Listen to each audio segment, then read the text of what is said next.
Hello and welcome viewers, আমার জগৎ YouTube চ্যানেলে আপনাদের সবাইকে স্বাগত।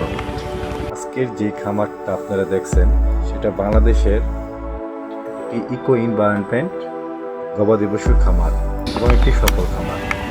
এখানে চারপাশে কাশি একটা বিশাল বড় দিঘির মতন পুকুর, চারপাশ খোলামেলা গাছ ঘেরা, বাতাসে আচ্ছাদিত এবং গবাদি পশুগুলো দেখেন খোলা মাঠে কীভাবে তারা খেলাধুলা করছে। আমরা যেমন বিকেলবেলা মাঠে খেলাধুলা করি সেরকমভাবেই খেলাধুলা করছে।